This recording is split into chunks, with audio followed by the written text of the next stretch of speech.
গত এক বছর ছাড় দিয়েছি, জুলাই ঘোষণাপত্রে ছাড় দিয়েছি, জুলাই সনদে কোনো ছাড় হবে না।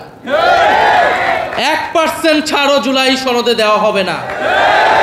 যেই মৌলিক সংস্কারের রূপরেখা জনগণের পক্ষ থেকে ঘোষণা করা হয়েছে, যেই মৌলিক সংস্কার, যেই নতুন বন্দোবস্তের কথা আমরা বলেছি, যেখানে গণতন্ত্র নিশ্চিত হবে, স্বৈরাচার আর ফিরে আসতে পারবে না, রাষ্ট্র কাঠামোকে গণতান্ত্রিক হিসেবে করে তুলব, সেই জুলাই সনদে আমরা এক বিন্দু পরিমাণ ছাড় দিব না। আমরা নির্বাচন চাই। নির্বাচন, গণতন্ত্র, ভোটাধিকারের জন্যই আমাদের লড়াই ছিল।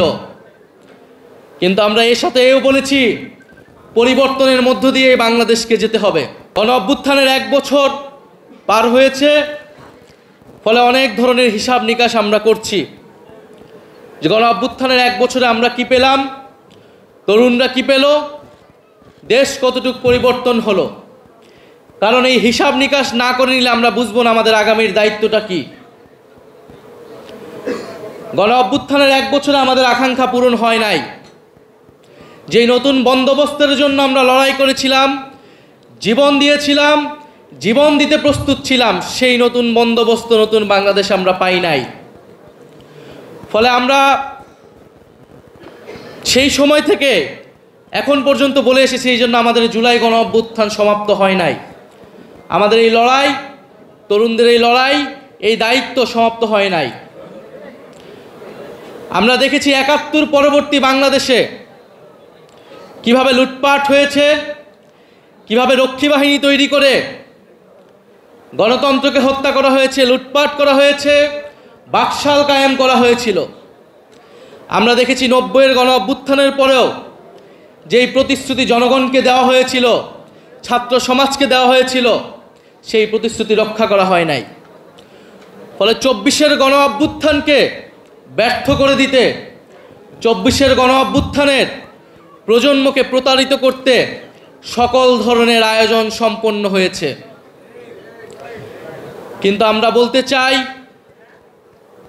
সমীকরণ এখনই শেষ হয়ে যায় নাই।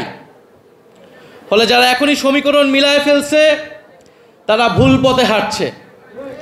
গণ অভ্যুত্থানের শক্তি, তারুণ্যের শক্তি এখনো রাজপথে আছে, এখনো মাঠে আছে। বাংলাদেশের এই মুহূর্তে সবচেয়ে বড় সংকট হচ্ছে স্থিতিশীলতা এবং জাতীয় ঐক্য ধরে রাখা। যদি রাজনৈতিক দলগুলো, রাজনৈতিক শক্তিগুলো নিজেদের মধ্যে জাতীয় ঐক্য ধরে রাখতে না পারে, দেশের স্থিতিশীলতা নিশ্চিতে নিজেদের মধ্যে ছাড় দেওয়ার মানসিকতা তৈরি না হয়, ফলে আরেকটি ১-১১ আসবে।